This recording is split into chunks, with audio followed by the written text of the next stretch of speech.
Well, hello there, humans, bees, earthlings, whoever you are, wherever you are, whatever you're doing, and if you're lucky enough to be doing it too. I'm Bushka on Blitz. Welcome to the channel. If you haven't been here before, well, stick around. There's a lot of good stuff going on, and we do a lot of fun, giggling kind of streams, blah, blah, blah, blah, blah, blah. It's a good place. Hang out. This is the E50, the Tier 9 German medium that is pretty hefty in the backside and has a gun that can certainly hit the target, but has a few shortcomings otherwise, and is actually a tank that gets a bit of a bad rap. Now, I've always loved it, make no bones about it. If you go back on channel, you'll find some prehistoric footage of me just carrying on like a pork chop about waxing lyrical about how good this tank is and how it does all this and blah, blah, blah. But let's be honest, it has a couple of issues. They're pretty major. But for all that, gee, still kicks a whole lot of ass. It's a good tank. What's it got going for it? Well, it's got a big armor profile for a Tier 9 medium. Like, there's just no two ways around it. It's the best armored Tier 9 medium in certain situations, and every bit as deadly as a T-54 when that armor profile is placed in the right position. Accuracy-wise, it's outstanding. It's got a .272 dispersion gun. And in case you're wondering, that is just absolutely lights out brilliant. It is, in fact, the best gun at its tier, which is saying something considering your Leopard PTA and your Centurion 7-1s have .29 dispersion guns when they're all kitted out. This thing has .272, so zing. Excellent, excellent work. It looks big, it looks hefty, but look at it go. You can get it up to 60 kilometers an hour, and you can get it up there pretty damn smartly. And despite its size and its obviously robust nature, that mobility is quite decent. You won't have any problems keeping the tank angled up in the right direction. You won't have any problems moving the tank quickly, and you won't have any problems hitting what you aim at. You might have some problems penetrating what you hit, because the penetration numbers are very, very grim. Let's talk about the pen. And this is where things are the cons on the tank. The 220mm of pen on AP. Before we get there, there's an FCM in this game, and I actually cut a little bit of the game out because he started off being a clown, and he became a clown again as soon as he died. I want you to know, I'm in their spawn. I've pushed into their spawn. I'm not camping the back here. And he's going to call me a few names. And I'm going to actually cut out a little bit of it where he starts swearing at me. And yeah, but I'll get back to the, you'll see in a sec. There, he's dead. Now he's going to start letting off with the mouth. The E50 has problems with its pen. And it's the balancing act of this tank. Because if it didn't have problems with its pen, it would be absolutely glorious. Like, it would be an unstoppable beast of burden. It would do all the numbers all the time. And it's one of these special tanks because when it gets in its own tier, like a Tier 9 game with Tier 8s in it, it is legitimately like a monstrously overpowered tank. The Tier 8s can struggle to pen it. Like, that's a 100mm gun. He's got 175mm of pen on that T-54 lightweight. If I get him in a brawl up close and personal, face hug him and get angry at him, he's going to struggle. There's going to be an I6 left at the end, and you're going to see I'm able to pretty comfortably just cruise over there, have more hit points than him. Here comes the knockout punch. I've been listening to that FCM50T. Are you ready? Stay dead, FC, comma. Oh yeah, Bushka, you really KO'd him with that. Knockout! You're an idiot. Anyway, I digress. And yeah, so you've got more hit points, you've got a better gun, you're more accurate and all that. Now, I've driven a lot of Tier 9 tanks lately, and they still rock. Funny that I went back the other day and started doing Tier 9 videos. I've driven the Cent 7-1, I've driven the M46 Patton recently, and I've driven the E50. And guess what? They're all still absolutely crackerjack tanks.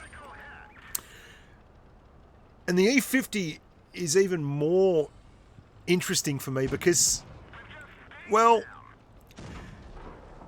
it has issues that really didn't come up back in the day. And much like the T-54, both of them have very low pen, and in fact the M46 Patton, both of them have low pen standard rounds of ammunition, but very, very decent pen on their premium rounds. That's how they did the business. The T-54, in fact, had ridiculously OP heat. And that was fine back in the day because you could simply fire premium ammunition. And if you don't know, back in the day you could fire promo and it would, in fact, do full damage. So prior to like patch 4 or 3.8 or something like that, you could fire premium ammunition and do full damage. So tanks like the E50 and the T54 and the M46 Patton had no qualms if you were willing to spend a little bit of gold in just tearing down the house DPM-wise, because you could get your pen up and nothing was an issue for you. That's not the case anymore. So you've got to be a lot more assertive with your decision making and make good, efficient decisions to put your tank in a position to actually penetrate shots. Now, one thing I will say about this tank is if you get in a tier 8 game, it is literally lick your lips time, because you have more hit points than the tier 8 heavies. You've got 1700 hit points, which is a big whopping chunk of hit points. You have better armor than most of them.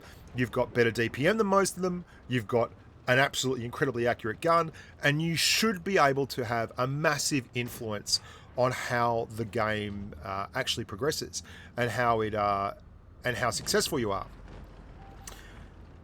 It doesn't mean that you're not going to get penned and that you're going to hit every shot, because it's not how the game works. I digress. Let's talk a little bit about the raw numbers. So you've got great gun handling stats in terms of dispersion, and that's all well and good. And your aim time's all right. It's not amazing, but it's certainly nothing that holds you back. And your penetration number is a bit poor. But what about the damage output of the tank? Well, you've got a 105mm gun, so you've got a 350 alpha damage gun. And at this tier, that's just grand. That is actually a really, really solid number. And it allows you to play peek-a-boom and do so very, very successfully. Where you really do get a little bit of a surprise with this is your DPM is actually 2,827. Now, why would that be a little bit of surprise? Because everyone else, when they get to tier 10, takes a big step up and gets a lot more DPM. E50M gets another like 100 DPM, damage per minute. And there's no step up. So you'd think if you were looking at an E50M, the one before it would be absolutely pants in terms of DPM because it's so bad, but it's just not. It's not the case. Your DPM, in fact, is right up towards the top of the tree. You're right near the T54. You're right near the Leopard PTA. And yet you have all this armor as well. And I'll give you a quick squiz at the armor profile. Let's pause this one here for a sec.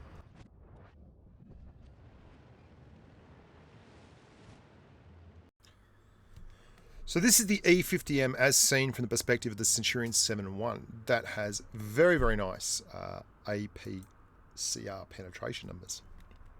And you can see 255mm of piercing pen from the scent, and your whole upper glacis is red. Now, you've got a green face on the tank, but it's actually not an easy target to hit. And if it's angled at all, it turns very, very green. So you've got to keep that face fairly solid and straight on. You can angle up quite severely with the upper glacis, and you can even side scrape. You can see straight along there, you can side scrape quite successfully, and as long as you keep your gun tilted out there, you'll get a lot of side scraping value out of it. The thing I want to show you here is the dirty little secret of the E50 that people don't realize. This can be a gun depression tank. Now, that's rubbish, you say. It's only got 5 degrees of gun depression. Let's see what happens when we turn the E50 on an angle. Oh, but what? You get another 3 degrees of gun depression over the edge of the tank. So if you go up a hill like this, oh, dearie me, you can actually shoot down. Who would have thunk it? Even right up to that angle there, you can get the gun down. So anytime you need to get a shot off on the E50, and you're going to see me do it in the video a little bit, you can actually angle the tank up quite severely and get those shots down. Now, the armor profile is the kind of profile that allows you to bully tier 8s and be really, really aggressive and face hug and shove your gun right in the face of other mediums, because they have to deal with that upper glacis, and if they're lower and they're trying to get shots up, it can be tough for them to get shots in as you wave that gun around like a lunatic. So it's actually able to bully tanks quite successfully. Let's get back to the gameplay. So I really don't mind this section of Naval Frontier for tanks that have pretty solid armor profiles as mediums. The only problem I'm going to find here is that it just gets a little bit too densely populated, for lack of a better term. And this bat chat here is going to have a bit of a rumble with me, and we're going to have a struggle getting the right position. And because of that, I take a shot from the T30 because I'm kind of worrying more about getting shots in on this STA1 than I am in actually getting myself in a position where I'm not going to get hit. And the T30 is quite capable of going through the upper glaciers. You can see that tree going just behind the STA. That's an unspotted T30. Yeah, there he is. Well played, sir. Well played. I'll take that on the chops. So you've got about 59 degrees of traverse on your tracks. It's actually not bad for a tank this big and this hefty. And what do I mean by hefty? Well, brother, let me tell you, you are looking at a 62-ton tank. That is a lot of tons for a tank at tier 9. That is a medium tank, mind you. You've got about 35 degrees of traverse on your turret. So you can track targets fairly effectively. And I'm thinking I'll bail out of here. I'll go down here because there's just not enough space. And then I realise everyone's up here. They've already gone down. So I'll just stick up here anyway. And oh, look, everyone popped. So it's time to make a little bit of hay. That STA1's come out. He's decided he wants to have some love. And he wants me to be the recipient of that love. Yeah, that's the 220 pen. Working on ya, working on ya, working on ya. Try and track that Yag 2. We do. Excellent. The Yag Panther 2. I'm just looking for targets opportunity. Only coming out really when the... track him again, only coming out really when the tank is ready to roll. You can see him also coming out with that angle up. It's pretty severe, the angle. Obviously, I've got a good upper glacis, so I can come out like that and it allows me to shoot down if necessary. I won't ever have any issues manufacturing a shot from that position. And these kind of areas here are generally more in line with the Russian mediums skill set.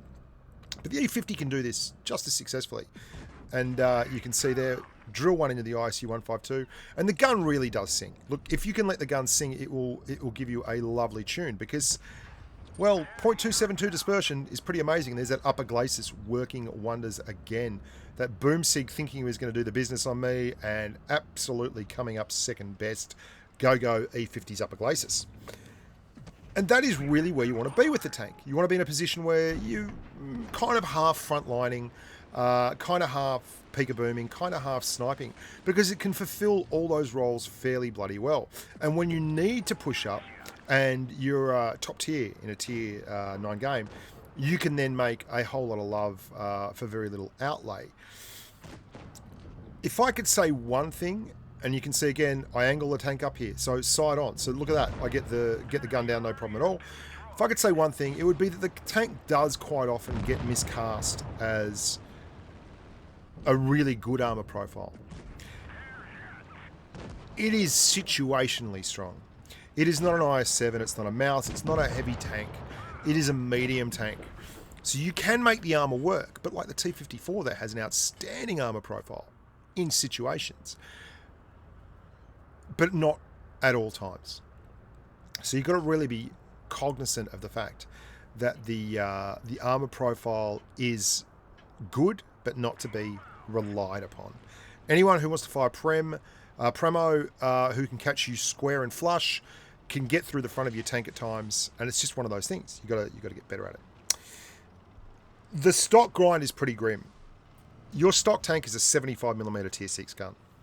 So if you are looking at this tank, I would say if you're saving the free XP for anything on this tank, it's the gun. You've got to get to that tier 9 105mm gun. It really makes a massive difference.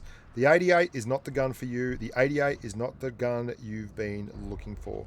It's still a gun that can work, but I would run all the way through to the 105. It's a lot safer to have a 350 Alpha gun at these kind of engagement ranges. It allows you to pop, boom, and pull back, whereas an 88 is going to mean a lot of time on target to actually get the job done. The other thing the E50 is renowned for is just flat out hilarious ramming ability, and you're going to see a great big ram in this game here. I don't know. I have absolutely no idea. I don't know what to tell you about that shot.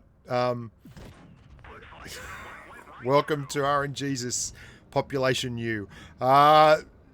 We get the rest of them though, so happy days. I would have expected to get the first one, but, you know, anyway, any port in the storm.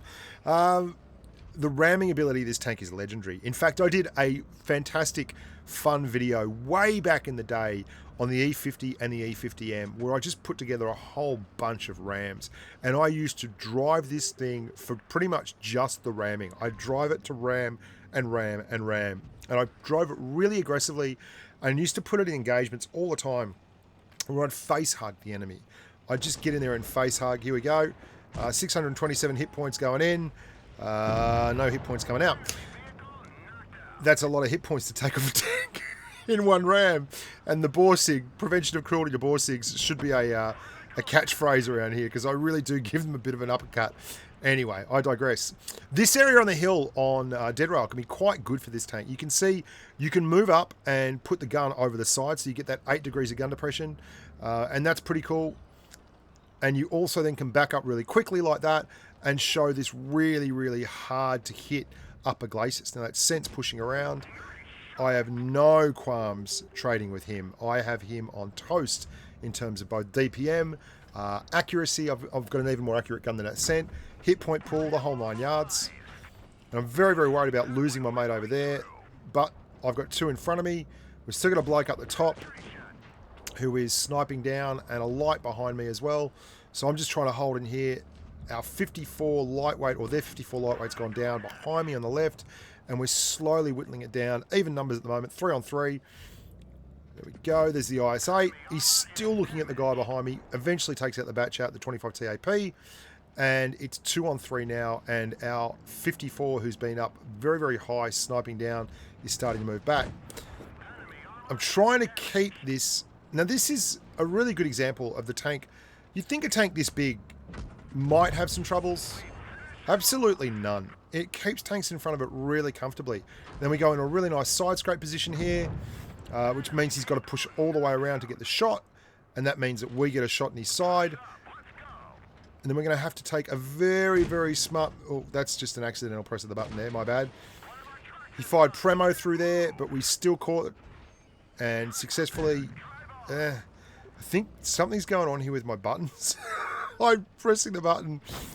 Anyway, we take aim this time. Get it done. Yeah, good job. I don't know what was going on there. The button went off the first time, and then the second time it was just moving all over the place. Anyway, there's your mastery. 4,257 damage, 1,141 spotted damage, couple of good bounces, couple of everything. It's just a fun tank. If you drive this line, I got a lot of love for this line. I think it's a line that is an underrated line, a lot like the British medium line, like the Scent one and all those kind of things. They both have very good gun handling in common. And the fact that this can be a gun depression tank if you know how to use it, and it can role player heavy in pinches, and it can ram tanks, it just gives it a nice overall feel. It's something a little bit different and really rewarding as well. So I highly recommend still the E50. Great tank, loved it, did very well in it, won a lot of games, and overall just, you know, smashed. Until next time, look after yourselves and stay safe on the battlefield.